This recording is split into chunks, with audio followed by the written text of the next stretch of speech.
রজনীগন্ধা ফুলের মায়া গৌরীর গলায় যদি থাকতো গৌরকে কত ভালো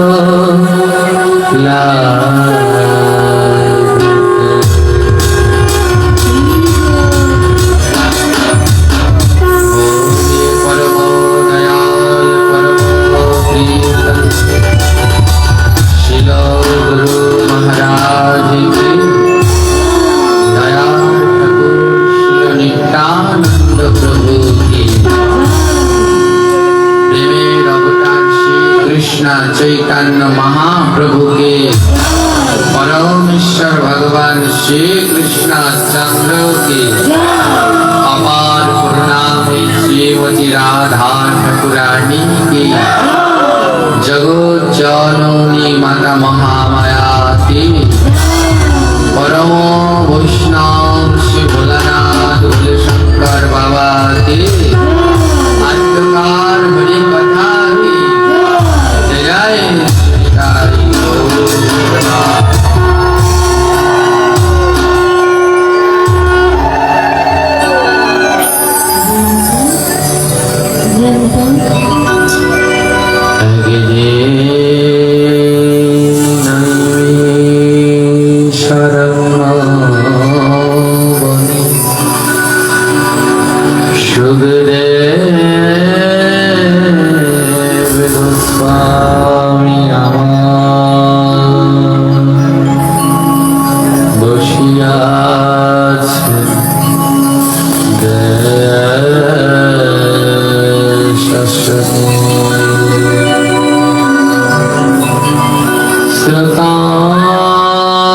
শ্রোতাসনে বসিয়া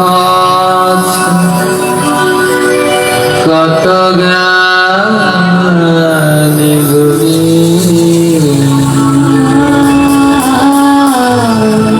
ষাট হাজারে বসিয়া ঋষিয়ার মুনি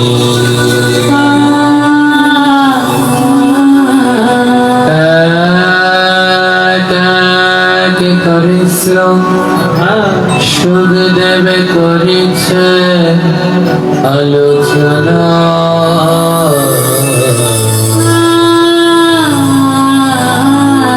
যাহা হইতে ঘুছে জীবে জগে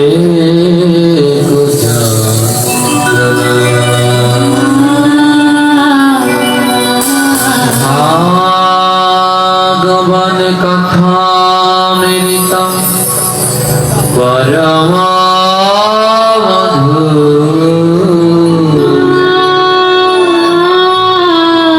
যেই জন করে শ্রবণ শিবর চাকু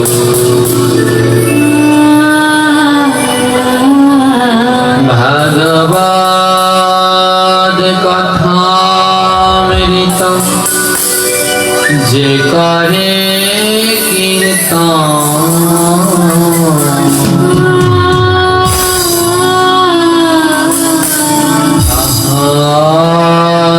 চরণে করি সহস্র প্রণাম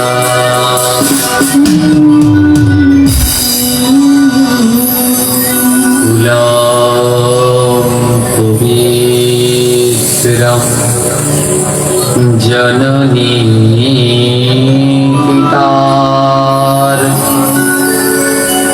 বসুন্ধরা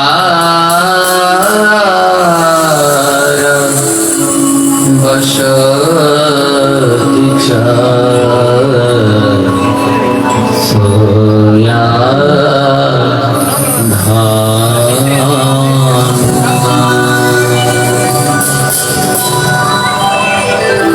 ভাগবতের এই শ্লোক আমাদের কি বললেন? কুলম পবিত্র। কোন কুলে কোন বংশে যদি একজন কৃষ্ণ ভক্ত জন্মগ্রহণ করে, ভাগবত বললেন ওই কুলের ওই বংশের কোনো ভয় নাই। একজন কৃষ্ণ ভক্ত যদি কোনো বংশে জন্মগ্রহণ করেন, ওই একজন কৃষ্ণ ভক্তের গুণে ওই কুল ওই বংশ উদ্ধার হয়ে যায়। তাই যেই কুলেই জন্মগ্রহণ করুক, যদি কৃষ্ণ ভক্ত হতে পারে, তাহলে কৃষ্ণ ভক্তির গুণে সেই কুলকেই সে উদ্ধার করতে পারে। প্রমাণ হলো বানর। বানর কোনদিন গোবিন্দকে লাভ করতে পারে? সেই বানর কুলে জন্মগ্রহণ করেছিলেন হনুমান। এমন হনুমানের ভক্তি ছিলেন যে বানর হয়েও সে হলেন রামের সর্বশ্রেষ্ঠ ভক্ত। পক্ষী কুলে জন্মগ্রহণ করলেন গরু, পাখি হয়ে জন্মালেন গরুর পাখি। আর এমন তার ভক্তি, সে হয়ে গেলেন নারায়ণের বাহন। সর্প, সাপ, আমার সাপের তো বিষ ছাড়া কিছু নেই। হ্যাঁ, সাপের তো বিষ ছাড়া কিছু নেই, সর্ব অঙ্গেই ওর বিষ। কিন্তু সেই সর্পকুলে জন্মগ্রহণ করলেন অনন্ত। জানেন, ভগবান নারায়ণ কোন সোনার বিছানায় ঘুমায় না, কোন সোনার খাটে ঘুমায় না, পুষ্পের খাটে, কোন ফুলের খাটে ঘুমায় না। নারায়ণ কিসে ঘুমায়? আছো অনন্ত সজ্জায় যোগ নিদ্রায়। নারায়ণ অনন্ত নাগের উপরে ঘুমায়। এই অনন্ত নাগের কি ভক্তি ছিল জানেন? সাপ হয়ে জন্মগ্রহণ করেছে। আপনি যেই কুলে জন্মগ্রহণ করেন, আপনার যদি চেতনা জাগ্রত থাকে, তাহলে আপনি গোবিন্দ পাবেন। আর যদি চেতনা জাগ্রত না হয়, তাহলে মানুষ হয়েও কোনো লাভ নেই।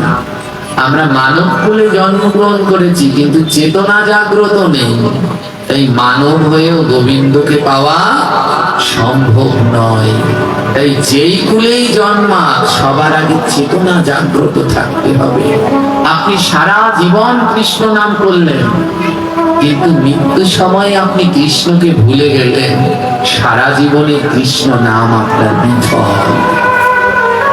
তাই প্রতিদিন গোবিন্দের কাছে প্রার্থনা করা উচিত, হে গোবিন্দ, আমি শেষের দিন পর্যন্ত যেন তোমায় মনে রাখতে পারি। যখন আমার দেহ থেকে প্রাণ পাখিটা যাবে, আমার বদনে যেন তোমার নাম উচ্চারিত হয়। ও গোবিন্দ, আবার যেন সেই চেতনা থাকে। এই মনে রাখবেন, পশু হোক, পাখি হোক, মনুষ্য যাই হোক, যদি চেতনা জাগ্রত না থাকে, তাহলে কোনোদিন গোবিন্দ লাভ করা। সাপ হয়ে জন্মালেন অনন্তনাথ। জানেন, ৮৬,০০০ বছর তপস্যা করেছিলেন নারায়ণের। কতদিন? আর ৮৬,০০০ বছর তপস্যা করার পরে নারায়ণ দর্শন দিলেন। অনন্তনাথ দুই নয়ন ভরে ভগবানকে দর্শন করছে, আর অনাবরত নয়ন থেকে জল ঝরছে। একটা সাপ, তারও চেতনা আছে, কিন্তু আমরা মানুষ হয়ে আমাদের চেতনা নেই। নয়ন থেকে জল ঝরছে। ভগবান বললেন, অনন্ত, বর চাও। তুমি সর্প হয়েও আমায় ডাকে, আজ তুমি যা চাইবে আমি তাই দেব। অনন্তনাথ বললেন, আমার মতো একটা বিষক্তকে যে তুমি দর্শন দিয়েছ, এর থেকে বড় কিছু চাওয়ার আর আমার নেই। গোবিন্দ, এ জগতে তুমি যেই ভক্তের কাছে যাও, তুমি গেলে পরে তোমার ভক্তরা বসতে আসন দেয়। কেউ রত্ন সিংহাসন, কেউ স্বর্ণ সিংহাসন, কত কি আসন তোমায় বসবার জন্য দেয়। অনন্তনাথ বললেন, গোবিন্দ, আমি যে তোমায় বসতে দেব, সেই সামর্থ্যটুকু আমার নেই। আমি যে সাপ, আমি কিসে তোমায় বসতে দেব? আমি তোমায় বসতে দেওয়ার মতো আমার সামর্থ্য নেই। অনন্তনাগের বিশাল বড় একটা দেহ, সেই দেহটাকে গোল করে পাকিয়ে দিলেন। আর গোল করে পাকিয়ে দিয়ে বললেন, প্রভু তুমি না আমায় বর দিতে চাইলে, বর চাও। তুমি যদি আমায় কোনো বর দিতে চাও, তাহলে তুমি এত কষ্ট করে এসেছো, একবার আমার এই দেহটার উপরে একটু বসে যাও গোবিন্দ। এত কষ্ট করে এসেছো তুমি, তোমায় বসার মতো তো আমার কিচ্ছু নেই, তাই আমার দেহটাই তোমায় দান করলাম। এই দেহের উপরে তুমি একবার বসে যাও, তোমার চরণটা আমার দেহের উপরে দিয়ে যাও। গোবিন্দকে কি দান করবেন? ভগবানের কাছে কি দান করবেন? ভগবানের মন্দিরে গিয়ে মানত করেন, প্রভু মায়ের মন্দিরে মানত করেন, মা যদি ভালো হয় তোমাকে একটা বেনারসি দান করব, তোমাকে মিষ্টি দান করব, তোমাকে বাতাসা দান করব, তোমাকে সোনার চেন দান করব, সোনার চোখ দান করব। কিন্তু আসল দান কি? যখন রাধা রানী অষ্ট সখীদের নিয়ে মথুরায় দধি দুগ্ধ বিক্রি করতে যাচ্ছে, আর রাস্তায় গোবিন্দ দাঁড়ি হয়েছে, সেই সময় রাস্তা পারাপার করতে হলে জমিদারি প্রথার সময়ও ছিল, রাস্তায় কর দিতে হতো। হ্যাঁ, যারা ওই দেখবেন জমিদার ছিল, তাদের রাস্তায় কর দিতে হতো। রাধা রানী যখন দধি দুগ্ধ নিয়ে বিক্রি করতে যাচ্ছেন, তখন কৃষ্ণ দাড়ি হয়ে রাস্তায় দাঁড়ালেন। আর কৃষ্ণ দাড়ি হয়ে রাস্তায় দাঁড়িয়ে দান চাইলেন। রাধা রানী এবং সখীদের বললেন, দান দাও। তো বললেন, কি দান চাই? গোবিন্দ বললেন, দেহদান। হে রাধে, হে সখীগণ, দেহদান। সখীগণ বললেন, হ্যাঁ দান তো দেব, বলো কি দান চাই? গোবিন্দ আবার বললেন, দেহদান। সখীগণ বলল, আরে বলবে তো, কি চাও সেটা তো বলবে। গোবিন্দ বলল, দেহদান। সখীগণ বুঝতে পারলেন না গোবিন্দ কি চাইলেন, কিন্তু রাধারানী বুঝলেন গোবিন্দ দেহদান বলতে এই দেহটাকেই বললেন, দান করে দাও। দেহদান, এই দেহটাই গোবিন্দকে দান করে দাও।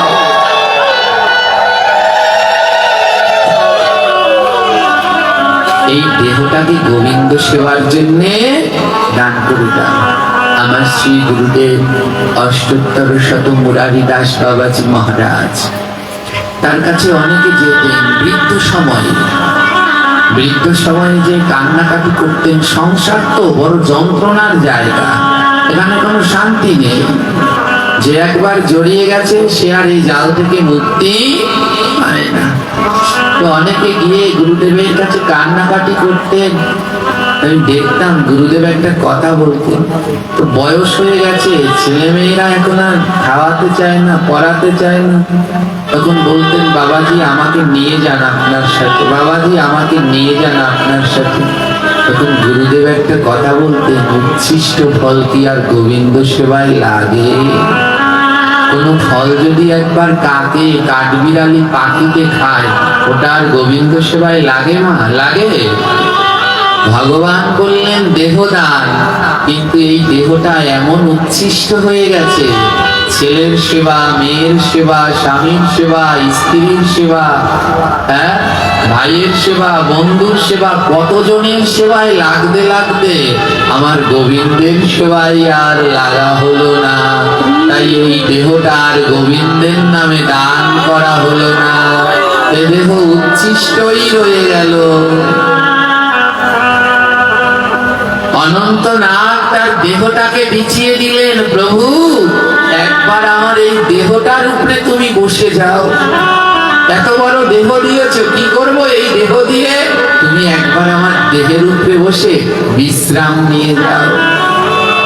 স্বয়ং নারায়ণ সেই অনন্তনাগের উপরে উঠে বসে বললেন, অনন্ত তোমার এই ভক্তি, তোমার এই নিষ্ঠা কোনোদিন বৃথা যাবে না। আমি কথা দিলাম, আমি বাসুদেব নারায়ণ কেউ যদি আমায় সোনার বিছানা দেয়, রত্ন সিংহাসনও দেয়, আমি সেখানে শয়ন করব না। আজ থেকে এই অনন্ত নাগই হবে আমার শয়নের বিছানা। একটা সাপ হয়ে সেও গোবিন্দ পেল। তাই যেই কুলেই জন্মান, যদি কৃষ্ণ ভক্ত হতে পারে তাহলে সেই কুল উদ্ধার।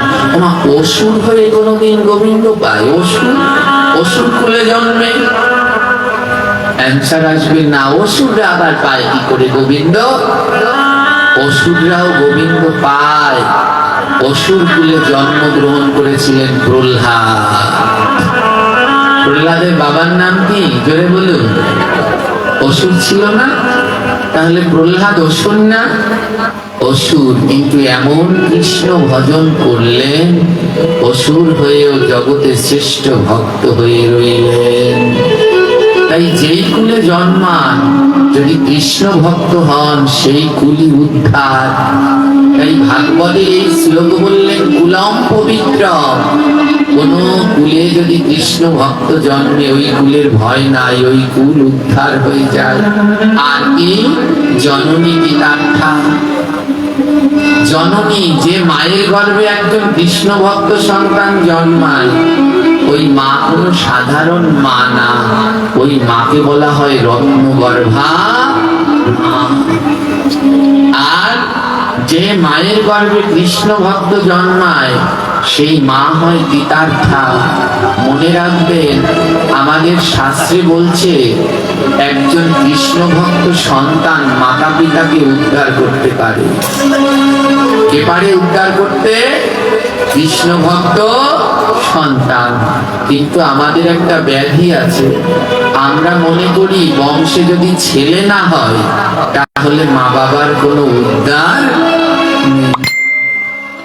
যাদের দুটো মেয়ে আছে, তিনটা মেয়ে আছে, সে মা বাবার মন খুব খারাপ। আমার ছেলে নেই, আমার মুখাগ্নি করবে কে? আমায় উদ্ধার করবে কে? একটা কথা জেনে রাখুন, ছেলে কিংবা মেয়ে কেউ আপনাকে উদ্ধার করতে পারবে না। ভাগবত বললেন আপনাকে উদ্ধার করতে পারবে কৃষ্ণ ভক্ত সন্তান। আর কৃষ্ণ ভক্ত সন্তান সে ছেলেও হতে পারে, মেয়েও হতে পারে। তাই কৃষ্ণ ভক্ত সন্তান তৈরি করুন, ছেলে মেয়ের আশা বাদ দিন। যদি কৃষ্ণ ভক্ত সন্তান তৈরি করতে পারেন, এই জীবনেও আপনার শান্তি, আর পরজীবনেও আপনার শান্তি। তাই প্রত্যেক ঘরে ঘরে কৃষ্ণ ভক্ত সন্তান তৈরি হোক। আজ কৃষ্ণ ভক্ত সন্তানের বড় অভাব। কেন অভাব? কারণ মাটি ভালো না হলে কোনোদিন ফসল ভালো হয় না। হয় কি? জোরে বলেন, হয়? এই মাটি ভালো না হলে ফসল ভালো হবে চাষ করলে? আবার মাটি ভালো না হলে সন্তানটিও ভালো হয় না। অর্থ বুঝেছেন? মাটি ভালো না হলে ফসল ভালো হয় না, আবার মাটি ভালো না হলে সন্তানটিও ভালো হয় না। দুটো মাটি, একটা আপনারা বসে আছেন ওটাও মাটি, আর আমাদের এই পাশে যারা আছে এরাও মা। এই মাটি যদি ভালো না হয় তাহলে তাদের সন্তানটিও ভালো হয় না। তাই মা জগতের প্রথম গুরু হলেন মা। তাই সবার আগে ভালো হতে হবে নিজের মাকে। আমাদের শাস্ত্র বললেন মাতা গুরু পিতা গুরু, গুরু জ্যেষ্ঠ ভাই, তার থেকে বড় গুরু ভজন করলে পাই। তাই জগতের প্রথম গুরু হলো মা। তাই মায়ের শিক্ষা হলো আসল শিক্ষা। মা সন্তানকে ছোটবেলা থেকে যেই শিক্ষা দেবে, সন্তান সেই শিক্ষাই বড় হবে। এই যে আপনাদের বললাম, অনেকে হয়তো মনে কষ্ট পেয়েছেন মাথায় কাপড় দিতে। কেন বললাম জানেন মা? আজ আমাদের ধর্মের খুব বেহাল অবস্থা। এক একটা গ্রামে এক একটা পাড়ায় কয়েক মাস পর পর আমাদের ধর্মের বোনদের খুঁজে পাওয়া যায় না। হ্যাঁ, বোনেরা নেই, চলে গেছে, মেয়ে বাড়ি থেকে চলে গেছে। বাপ মা গিয়ে থানায় ডায়েরি লেখায় আমার মেয়ে হাইজেক হয়েছে, কিন্তু আসলে কোনো হাইজেক টাইজেক কিছুই হয়নি। 1-2 মাস পরে খবর বের হয় পাশের গ্রামের কালু অথবা লালুর হাত ধরে মেয়ে পালিয়ে গেছে। হ্যাঁ, পাশের গ্রামের কালু লালুর হাত ধরে চলে গেছে। আপনারা হাসছেন, যেদিন আপনার বাড়ির মেয়ে যাবে সেদিন বুঝবেন কেমন লাগে, কেমন সম্মান যায়, কেমন যন্ত্রণা লাগে। তাই সন্তানদের হাতে গীতা তুলে দিন, প্রতিদিন সন্তানদেরকে গীতা পাঠ শিখায়, সকলের কণ্ঠে তুলসীর মালা তুলে দিন। ওই গলায় যদি মালা থাকে অন্যায়ের কথা ভাবতে পারে না। তাই কুলম পবিত্র, যদি কুল ধন্য হয় এক কৃষ্ণ ভক্ত মায়ের গুণে, হ্যাঁ, কৃষ্ণ ভক্ত সন্তানের গুণে, জননী পিতারটা মা ধন্য হয় এক কৃষ্ণ ভক্ত সন্তানের গুণে, আমরা আমাদের সন্তানদেরকে গীতা ভাগবত পাঠ শিখাই না, কিন্তু অনেক পড়াশুনো শিখাই। ওই পড়াশুনো শিখাতে গিয়ে ধর্মীয় আচরণটা শিখাই না, যার জন্য ভয়ঙ্কর অবস্থা অপেক্ষা করছে। কিছুদিন আগের একটা ঘটনা ছিল না, কতদিন ধরে টিভি, মোবাইল, ইউটিউব সব জায়গায় ভাইরাল। ঢাকায় একটা মা মারা গেছে, 9 দিন হয়ে গেছে, জানতো না তার ছেলে মেয়েরা। শুনেছেন? ওই মায়ের 4টা সন্তান ছিল। কয়টা? 3টা ছেলে, 1টা মেয়ে। 4 সন্তানের মধ্যে 3 জনই বিসিএস ক্যাডার, আর মেয়েটা হাই স্কুলের টিচার। মা আর মেয়ে একই ঘরে বাস করত, বৃদ্ধ মা আর মেয়ে একই ঘরে বাস করত। মা মারা গেছে, 9 দিন হয়ে গেছে, মেয়ে জানে না যে মা মারা গেছে। 3টা ছেলে আছে বড় বড় পোস্টে, এক ছেলে সচিব, আরেকটা ছেলে বাংলাদেশের সব থেকে বড় বিদ্যাপীঠ বুয়েটের টিচার, কিন্তু তার মা মারা গেছে, 9 দিন হয়ে গেছে, তারা জানেই না তাদের মা মারা গেছে।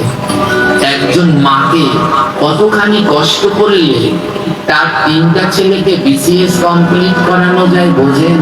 কত রাত সেই মা ঘুমায়নি, জেগে জেগে ছেলে মেয়েদেরকে পড়িয়েছিলেন।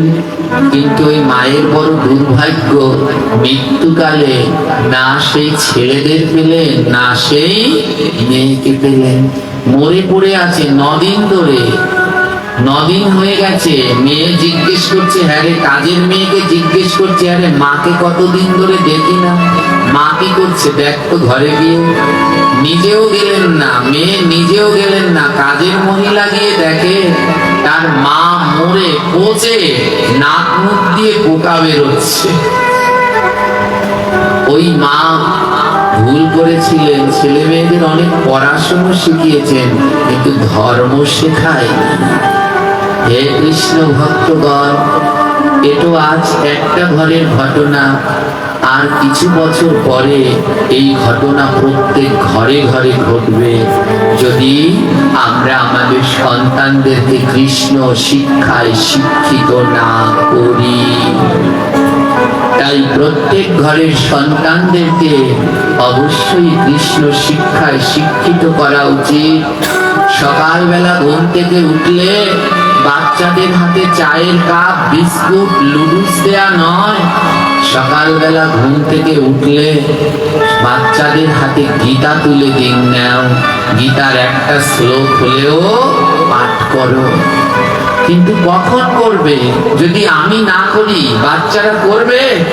এই যে আমাদের কাছে ছোট ছোট বাচ্চাদের নিয়ে মায়েরা আসে, আর বাচ্চাদের ঠেলতে থাকে, এই গোসাইরে সেবা দে, গোসাইরে প্রণাম কর, সেবা দে, প্রণাম কর, প্রণাম কর। বাচ্চাকে ধাক্কাচ্ছে। আরে বাচ্চাকে তো ধাক্কাতে হবে না, তুমি দাঁড়িয়ে আছো, তুমি প্রণাম করছো না, কিন্তু বাচ্চাকে ধাক্কা দিচ্ছ, তুমি যদি প্রণাম করো তোমাকে দেখে বাচ্চা নিজেও প্রণাম করবে। তাই সকাল বেলায় যদি আমার মায়েরা বাবারা সবাই ঘুম থেকে উঠে ঠাকুর ঘরে 2 মিনিটের জন্যও যায় আর গীতাটা হাতে নিয়ে যদি একটু গীতার একটা শ্লোক পাঠ করে, ওটা দেখে তাদের সন্তানরাও সেই শিক্ষায় শিক্ষিত হয়ে তারাও প্রতিদিন ঠাকুর ঘরে যাবে।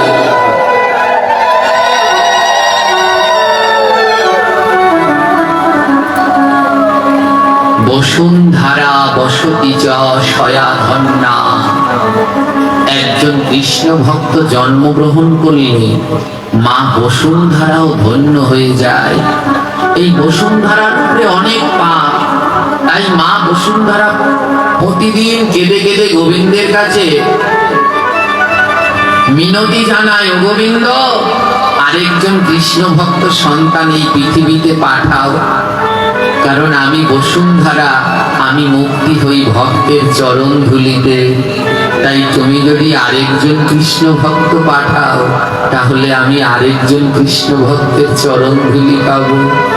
তাই মা বসুন্ধরা ধন্য হয়ে যায় যদি একজন কৃষ্ণ ভক্ত পায়। বসুন্ধরা সয়াধন্যা বসতি চ সয়াধন্যা। যার বাড়ির পাশে একজন কৃষ্ণ ভক্ত বাস করে সেও ধন্য, কারণ শাস্ত্রে লিখেছে কৃষ্ণ ভক্তের বাতাস যদি লাগে কারো গায়ে,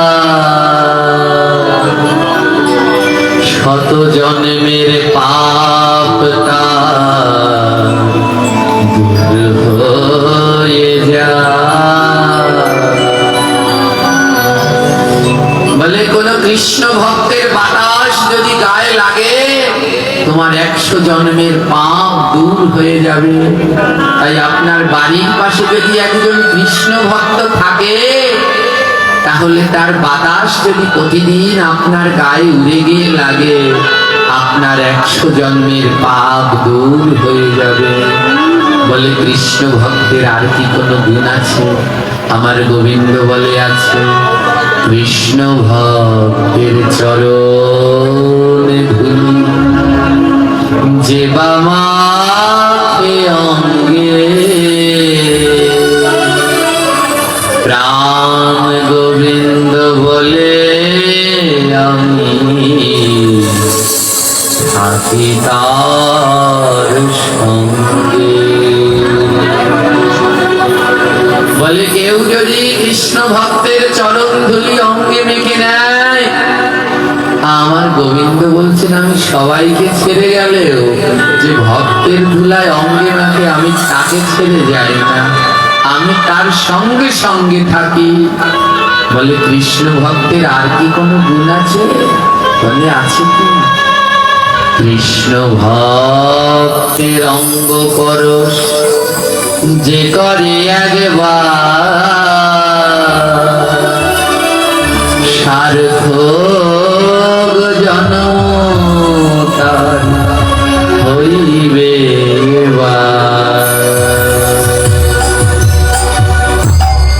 বলে কেউ যদি একবার কৃষ্ণ ভক্তকে বুকের মাঝে জড়িয়ে ধরে পরশ করে, শুধু একবার যদি জড়িয়ে ধরতে পারো তাহলে এই জন্ম তোমার সার্থক হয়ে গেল। এই জন্মের আর ভয় নাই। বলে কৃষ্ণ ভক্ত পাবো কোথায়? বিচার করবে না কে কৃষ্ণ ভক্ত আর কে কৃষ্ণ ভক্ত না। অনেকে বলে বাবা আপনারা বলেন ভক্তের সাথে আলিঙ্গন করতে, আলিঙ্গন করতে গিয়ে দেখি গা থেকে পেঁয়াজের গন্ধ, রসুনের গন্ধ, বিড়ির গন্ধ পাচ্ছে। এটা ভাবা যাবে না। তোমার নাককে বলতে হবে ও নাক তুমি দূষিত। এ জগতে সবাইকে কৃষ্ণ ভক্ত ভাবতে হবে। আমার মহাপ্রভুর শিক্ষা তৃণদপি শুনি চেনা তরুণিব সহিষ্ণুনা অমানিনা মানো দেনা কীর্তনিয়া সদা হরি। অমানিনা মানো দেনা, যে তোমায় মান দেয় না তাকেও মান দাও। তাই কারো গা থেকে যদি বিড়ির গন্ধ হয় তবে তার দোষ দেখতে যেও না, দোষটা তোমার দেখো। আমার নাক ভালো না, তার জন্য আমি তার কাছ থেকে ওই গন্ধ পেয়েছি। গোবিন্দ কোন দিন কোন রূপে আসে আমরা জানি না, শাস্ত্র গ্রন্থ পড়ে দেখুন, গোবিন্দ কোনদিন শুদ্ধ বসন করে রাজবেশ ধরে আসেনি। কোন সময় ভক্তকে পরীক্ষা করতে পাগল হয়ে এসেছে, কোন সময় ভক্তকে পরীক্ষা করতে কাঙাল হয়ে এসেছে, কোন সময় ভক্তকে পরীক্ষা করতে ভিখারি হয়ে